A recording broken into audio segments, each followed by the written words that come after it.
This article is based on the Winston Churchill speech about our duty in India. March 18, 1931. Albert Hall, London. At this moment of crisis for Baldwin, a by-election was taking place in St. George's, Westminster.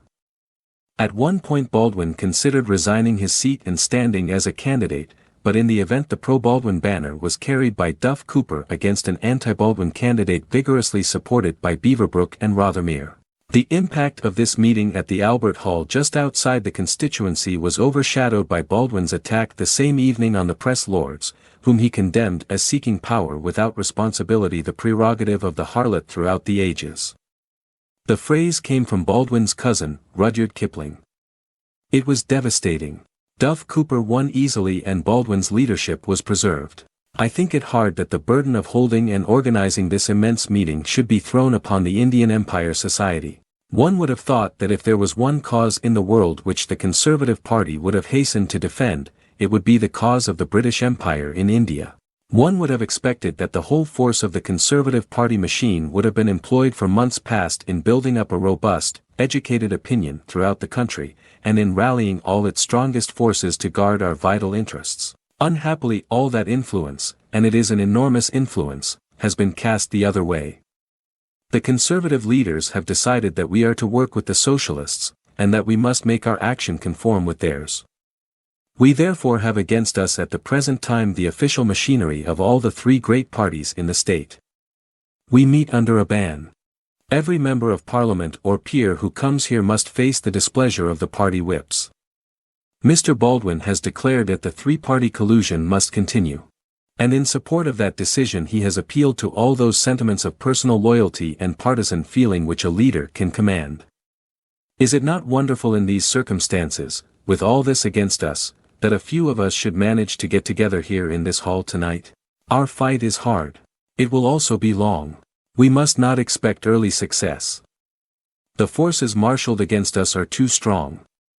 But win or lose, we must do our duty. If the British people are to lose their Indian Empire, they shall do so with their eyes open, and not be led blindfold into a trap. Already in our campaign we have had a measure of success. The movement and awakening of opinion in the Conservative Party have already caused concern to our leaders. They feel they have to reckon with resolute forces in the party, and far beyond it, who will not be easily quelled. Already they have rejected the plan of sending a three-party delegation out to India for which Lord Irwin pleaded so earnestly. For the moment, therefore, we have a breathing space. The socialist and subversive enemy have been thrown into disarray by the breakdown of their scheme to entice the Conservatives out to India. They are arranging their forces for a renewed attack. Mr. Gandhi, their supreme hope, is to come to London, as soon as they can persuade him to come, and here in the centre of the empire he will discuss with British ministers and politicians the best means for breaking it up. But by that time we shall be ready too. We shall not be taken by surprise, as the country was during the Round Table Conference. We are not entirely defenceless or without means of expression. We have behind us the growing strength of Conservative opinion. We have the prospect at no great distance of a Conservative victory.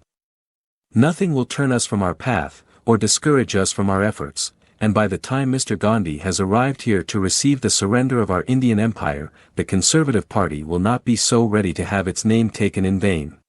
What spectacle could be more sorrowful than that of this powerful country casting away with both hands, and up till now almost by general acquiescence, the great inheritance which centuries have gathered? What spectacle could be more strange, more monstrous in its perversity, than to see the Viceroy and the high officials and agents of the Crown in India laboring, with all their influence and authority to unite and weave together into a confederacy all the forces adverse and hostile to our rule in India?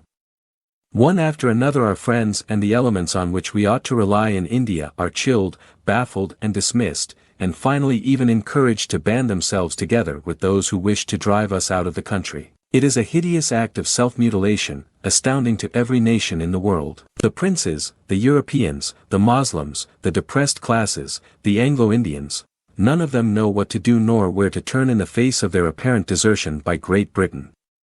Can you wonder that they try in desperation to make what terms are possible with the triumphant Brahmin oligarchy? I am against this surrender to Gandhi. I am against these conversations and agreements between Lord Irwin and Mr. Gandhi. Gandhi stands for the expulsion of Britain from India. Gandhi stands for the permanent exclusion of British trade from India. Gandhi stands for the substitution of Brahmin domination for British rule in India. You will never be able to come to terms with Gandhi. You have only to read his latest declarations, and compare them with the safeguards for which we are assured the official conservatives will fight to the end, to see how utterly impossible agreement is. But let me tell you this. If at the sacrifice of every British interest and of all the necessary safeguards and means of preserving peace and progress in India, you come to terms with Gandhi, Gandhi would at that self-same moment cease to count any more in the Indian situation. Already Nehru, his young rival in the Indian Congress, is preparing to supersede him the moment that he has squeezed his last drop from the British lemon. In running after Gandhi and trying to build on Gandhi, in imagining that Mr. Ramsay MacDonald and Mr. Gandhi and Lord Irwin are going to bestow peace and progress upon India, we should be committing ourselves to a crazy dream, with a terrible awakening. No. Come back from these perilous paths while time and strength remain.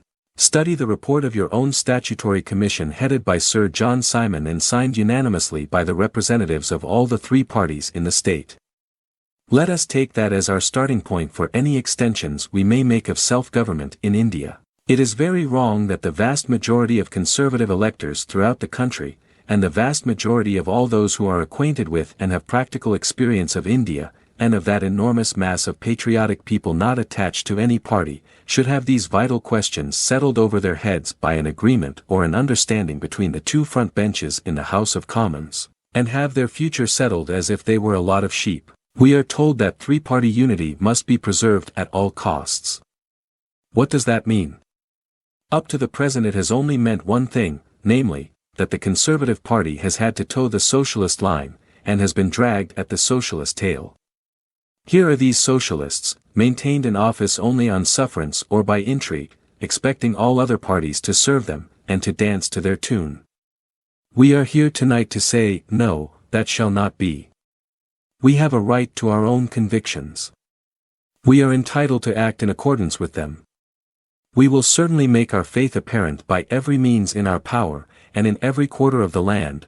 I repudiate the calumny which our opponents level at us that we have no policy for India but repression and force. Do not be deceived by these untruths. Do not be disquieted by exaggerations of the difficulty of maintaining order in India which are spread about for interested motives by the socialist ministers and their allies. In the whole of the disturbances of the last year except on the frontier, scarcely a British soldier has been required. Very few people have been killed or severely wounded in the rioting. But how did the most of them get hurt? They got hurt not by the Indian police, but in religious fights between Muslims and Hindus. The great body of expert opinion which is represented upon the Indian Empire Society will support me when I say that a calm, capable, determined viceroy properly supported from home could maintain peace and tranquility in India year after year with a tenth of the repressive measures which Lord Irwin in his misguided benevolence has been compelled to employ.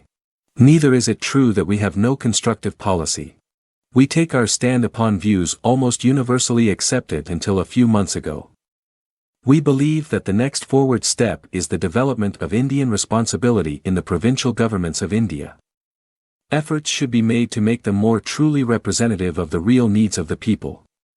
Indians should be given ample opportunities to try their hand at giving capable government in the provinces. And meanwhile the central imperial executive, which is the sole guarantee of impartiality between races, creeds and classes, should preserve its sovereign power intact, and allow no derogation from its responsibility to Parliament. Is that diehardism? That is the message of the Simon Report, unanimously signed by the representatives of the three parties. That is the purport of the alternative scheme submitted a few months ago by the Viceroy himself. After all, it opens immediately an immense and fertile field for Indian self-government. The provinces of India are great states and separate nations comparable in magnitude and in numbers with the leading powers of Europe. The responsible government of territories and populations as large as Germany, France, Poland, Italy or Spain is not a task unworthy of Indian capacity for self-government, so far as it has yet been displayed. It is a task the successful discharge of which would certainly not conflict with the ultimate creation of a federal system. On the contrary, it is the indispensable preliminary without which no federation, desirable or undesirable, is possible. Why, the very word federal signifies a foedus or treaty made between hitherto sovereign or autonomous states. All federations have arisen thus. In the United States of America, in Canada, in Australia, in South Africa, in every case the units have first been created. Why should these unpracticed, unproved, unrepresentative, self-chosen groups of Indian politicians disdain the immense possibilities offered within the limits of the Statutory Commission's report, and demand an immediate setting up of a United States of India, with themselves in control, and the British Army at their orders?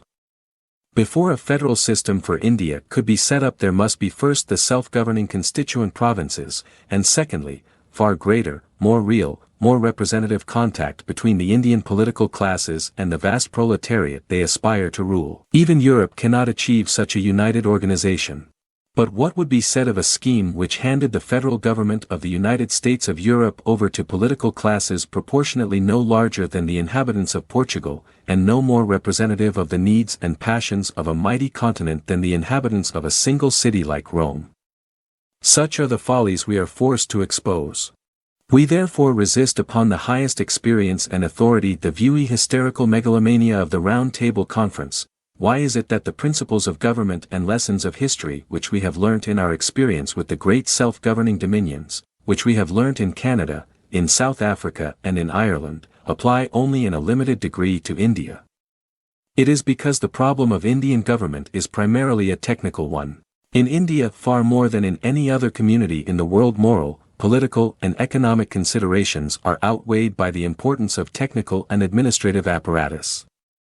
Here you have nearly 350 millions of people, lifted to a civilization and to a level of peace, order, sanitation and progress far above anything they could possibly have achieved themselves or could maintain. This wonderful fact is due to the guidance and authority of a few thousands of British officials responsible to Parliament who have for generations presided over the development of India. If that authority is injured or destroyed, the whole efficiency of the services, defensive, administrative, medical, hygienic, judicial, railway, irrigation, public works and famine prevention, upon which the Indian masses depend for their culture and progress, will perish with it. India will fall back quite rapidly through the centuries into the barbarism and privations of the Middle Ages. The question at stake is not therefore the gratification of the political aspirations towards self-government of a small number of intellectuals.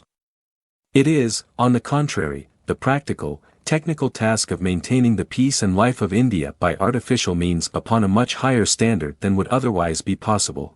To let the Indian people fall, as they would, to the level of China, would be a desertion of duty on the part of Great Britain, but that is not all. To abandon India to the rule of the Brahmins would be an act of cruel and wicked negligence. It would shame forever those who bore its guilt. These Brahmins who mouth and patter the principles of Western liberalism, and pose as philosophic and democratic politicians, are the same Brahmins who deny the primary rights of existence to nearly 60 millions of their own fellow countrymen whom they call untouchable, and whom they have by thousands of years of oppression actually taught to accept this sad position. They will not eat with these 60 millions, nor drink with them, nor treat them as human beings. They consider themselves contaminated even by their approach. And then in a moment they turn round and begin chopping logic with John Stuart Mill, or pleading the rights of man with Jean-Jacques Rousseau. While any community, social or religious, endorses such practices and asserts itself resolved to keep 60 millions of fellow countrymen perpetually and eternally in a state of subhuman bondage, we cannot recognize their claim to the title deeds of democracy. Still less can we hand over to their unfettered sway those helpless millions they despise. Side by side with this Brahmin theocracy and the immense Hindu population, angelic and untouchable castes alike, there dwell in India 70 millions of Moslems, a race of far greater physical vigor and fierceness, armed with a religion which lends itself only too readily to war and conquest. While the Hindu elaborates his argument, the Moslem sharpens his sword. Between these two races and creeds, containing as they do so many gifted arid charming beings in all the glory of youth, there is no intermarriage. The gulf is impassable. If you took the antagonisms of France and Germany, and the antagonisms of Catholics and Protestants, and compounded them and multiplied them tenfold, you would not equal the division which separates these two races intermingled by scores of millions in the cities and plains of India. But over both of them the impartial rule of Britain has hitherto lifted its appeasing scepter. Until the Montagu-Chelmsford reforms began to raise the question of local sovereignty and domination, they had got used to dwelling side by side in comparative toleration. But step by step, as it is believed we are going to clear out or be thrust out of India, so this tremendous rivalry and hatred of races springs into life again. It is becoming more acute every day. Were we to wash our hands of all responsibility and divest ourselves of all our powers, as our sentimentalists desire, ferocious civil wars would speedily break out between the Moslems and the Hindus. No one who knows India will dispute this, but that is not the end. The Brahmins know well that they cannot defend themselves against the Moslems. The Hindus do not possess among their many virtues that of being a fighting race. The whole south of India is peopled with races deserving all earnest solicitude and regard, but incapable of self-defense. It is in the north alone that the fighting races dwell.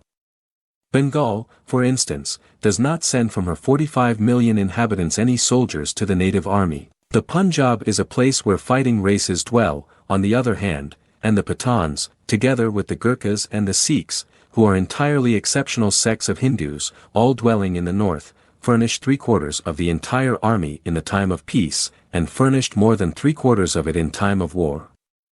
There can be no doubt therefore that the departure of the British from India, which Mr. Gandhi advocates, and which Mr. Nehru demands, would be followed first by a struggle in the north and thereafter by a reconquest of the south by the north, and of the Hindus by the Moslems. This danger has not escaped the crafty foresight of the Brahmins.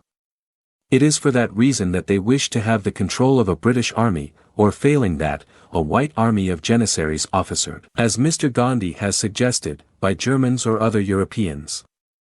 They wish to have an effective foreign army, or foreign organized army, in order to preserve their dominance over the Moslems and their tyranny over their own untouchables. There is the open plot of which we are in danger of becoming the dupes, and the luckless millions of Indians the victims. It is our duty to guard those millions from that fate. Let me just direct your attention once more upon these untouchables, 50 or 60 millions of them, that is to say more than the whole population of the British Isles, all living their lives in acceptance of the validity of the awful curse pronounced upon them by the Brahmins.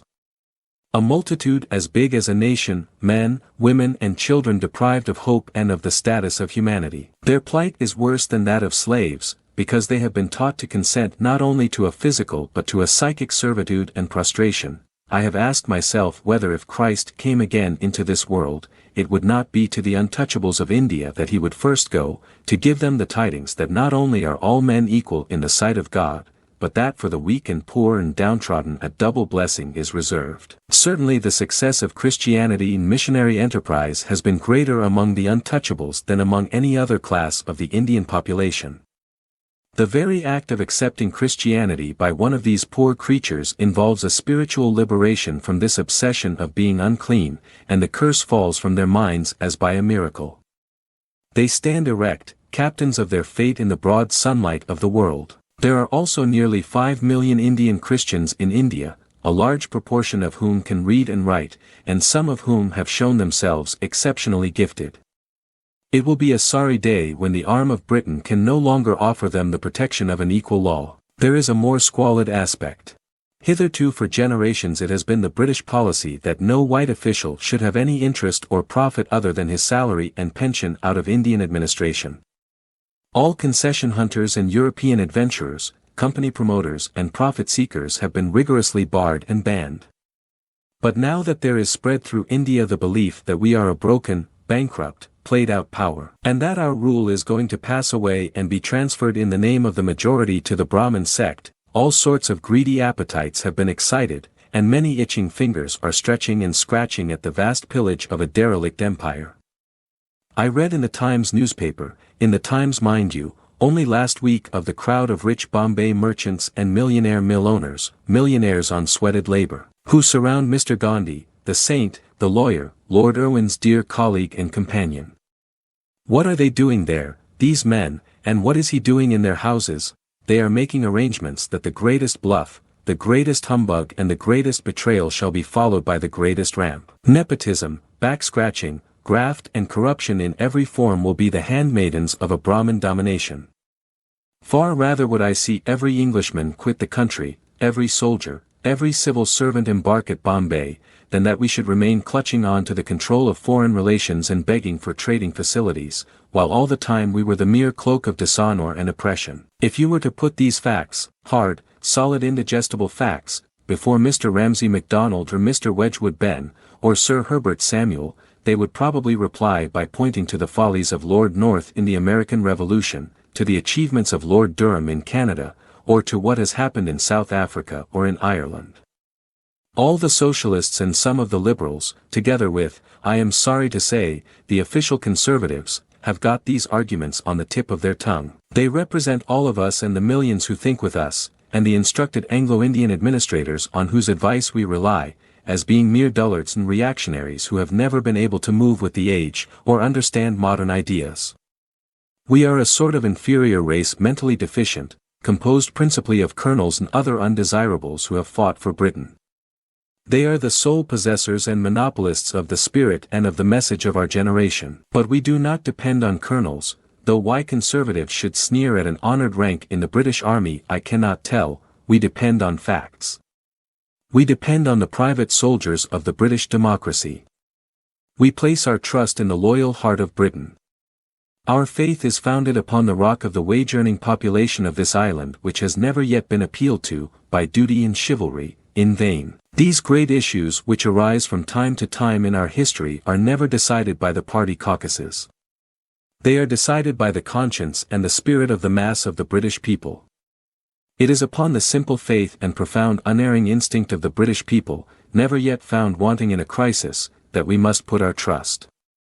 We are deliberately trying to tell our story to the British masses, to the plain and simple folk to whom the fame of the British Empire is ever dear. In assailing the moral duty of Great Britain in India, the Socialist government and all who aid and abet Mr. Ramsay MacDonald and his Socialist government, or make their path smooth, will find they have stumbled upon a sleeping giant who, when he arises, will tread with dauntless steps the path of justice and of honor.